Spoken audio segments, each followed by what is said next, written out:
This is the worst case I've ever seen. Because I want you to know the actual facts.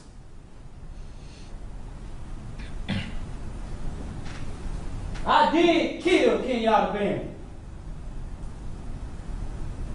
But I want you to tell it like it is if you're going to tell it. This is Ronnie O'Neal, who not only killed the mother of his children and his disabled daughter, but stood at his own trial and cross-examined his 11-year-old son with absolutely no remorse. I did. And how did I hurt you? You stabbed me. I am not sorry for something I didn't do, and I am not sorry for the things I did do. The town of Riverview is alive with the sounds of coastal Florida nights. Crickets and frogs, cicadas and eastern whippoorwills wintering along the water all sing, and things are peaceful. But on Pike Lake Drive, the night is about to take a dramatic turn.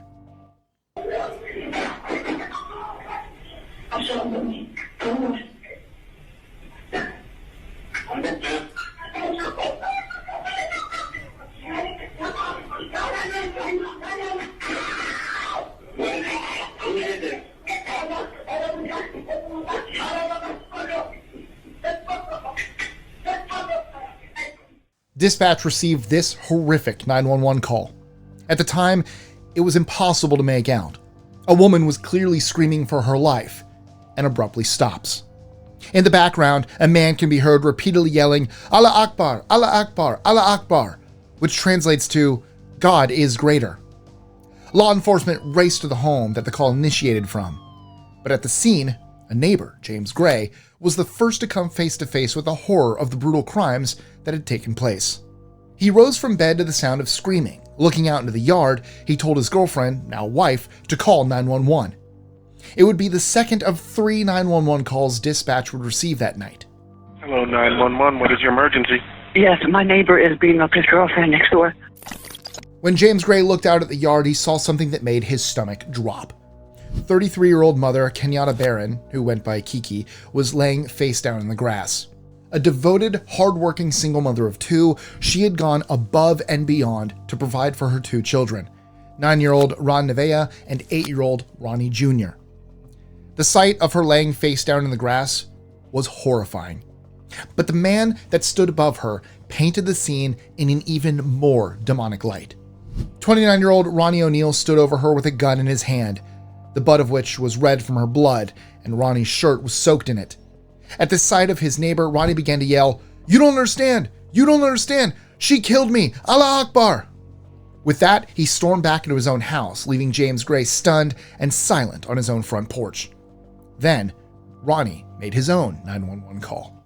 Hey, I just been attacked by some white demons inside Kiki. Kiki, her name is Kiki, and she tried to kill me. When Ronnie gave his address, dispatch realized it was the same address that Kiki had called them from, the same address where they heard her take her last breaths through the phone. They rushed to the scene of the crime, but in the few minutes that it took them to arrive, more tragedy unfolded. Inside the home, Ronnie picked up a hatchet and raised it to the daughter that he shared with Kiki, 9-year-old Ronnie Oneal.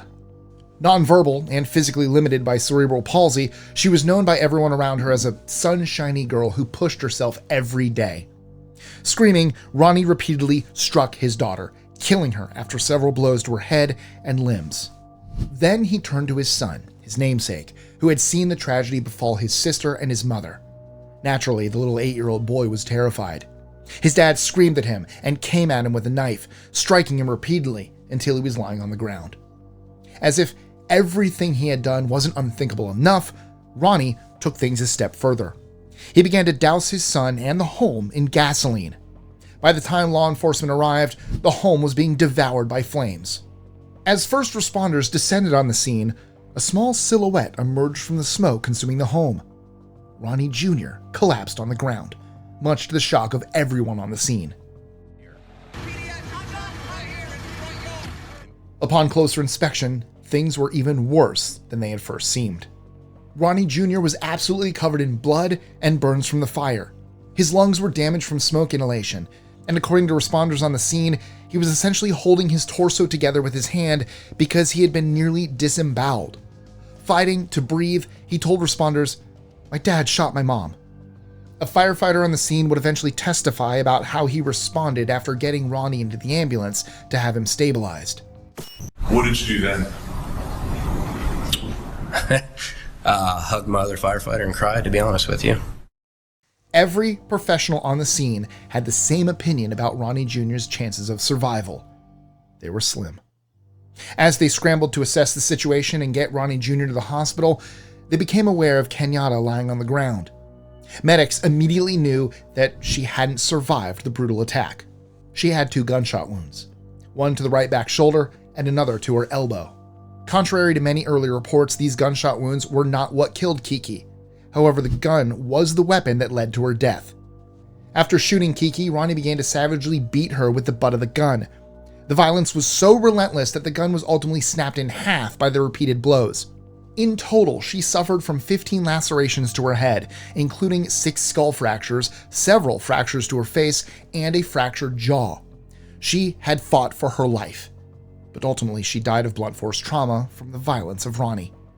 And Ronnie was not done with his reign of terror.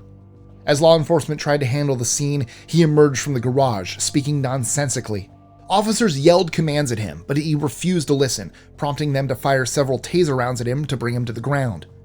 They shoved Ronnie into the back of the police car. Reportedly in the car, he began to repeat several phrases over and over, calling Kiki the White Devil and claiming that she had killed him. If this tragic scene makes no sense to you, you're not alone. However, Ronnie's past may provide some insight into how this horrific act came to be. Ronnie grew up in Florida, attending East Bay High School. He was raised entirely by his mother because his father, who suffered from bipolar disorder and schizophrenia, was unable to care for him or maintain any stability. Though Ronnie has not been formally diagnosed with any condition, schizophrenia and bipolar disorder are both hereditary and can lead to psychosis, a disconnection from reality sometimes marked by thoughts of grandeur and delusions. Frequently, these delusions are related to religion in some way. Ronnie was not raised with religion. However, sometime in his early 20s, he became infatuated with Islam.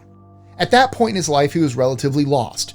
Though he had tried to get into the Marine Corps, he had failed his entrance test. He pinged around from job to job, frequently getting fired and having run-ins with law enforcement for crimes like theft and possession of controlled substances. In all of the chaos was Kiki, who he met and had 2 children with. The 2 were never married, and by 2012 the pair was officially separated. Despite his challenges and his instability, Kiki viewed him as the father of her children. That's why, in 2017, after Ronnie nearly died in a drive-by shooting, she took him in. His erratic behavior had driven most of his family and friends away, but Kiki, who was kind to a fault, decided to give him a soft place to land. The 2 weren't romantically involved, but she wanted the best for him and their family as a whole. Unfortunately, he did not want the best for her, nor their beautiful children. Ronnie Jr. was barely clinging to life in the hospital, yet miraculously he began to recover. Detective Mike Blair, who was one of the first officers on the scene, was in charge of interviewing Ronnie. But to Mike, it was more than just an interview. Ronnie Jr. was just 8 years old, all alone in the world and suffering from traumatic injuries. And yet, he was a smiley boy who Mike loved instantly. On one occasion, Ronnie asked if Mike would stay to watch a movie with him. Since it was date night with his wife, Mike asked if she could tag along. Together, the 3 watched a movie in the hospital room and bonded. Immediately, Danielle, Mike's wife, knew that she wanted Ronnie to be a part of their family. In the wake of this horrific tragedy, the connection of the Blairs was a shining light.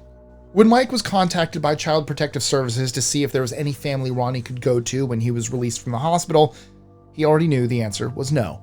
But instead of sending the representatives on their way, he told them that he wanted to take Ronnie in. Ronnie was thrilled to be part of a new family. At the same time, the trial to get justice for his mother and sister loomed. And the trial would prove to be one of the most unhinged in Florida's history. You will know the truth, whether in this trial or the next one. Better believe it. 'Cause if you think I'm here to play around with y'all, God damn it, I'm not. All right, Mr. O'Neal, please stop using swearing language. It's not appropriate in a closing argument. I am not sorry for something I didn't do, and I am not sorry for the things I did do. Because I want you to know the actual facts.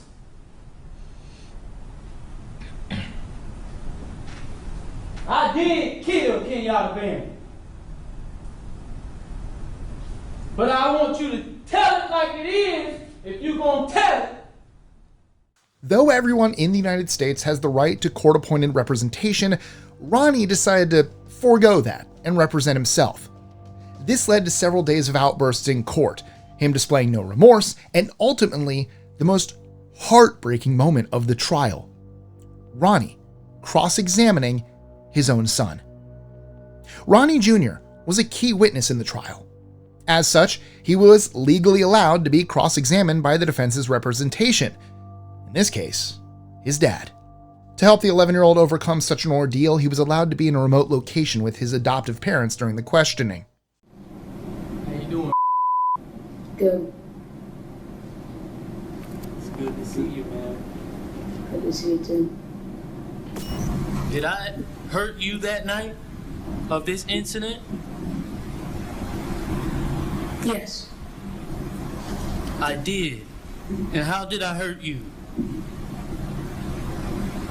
You stabbed me.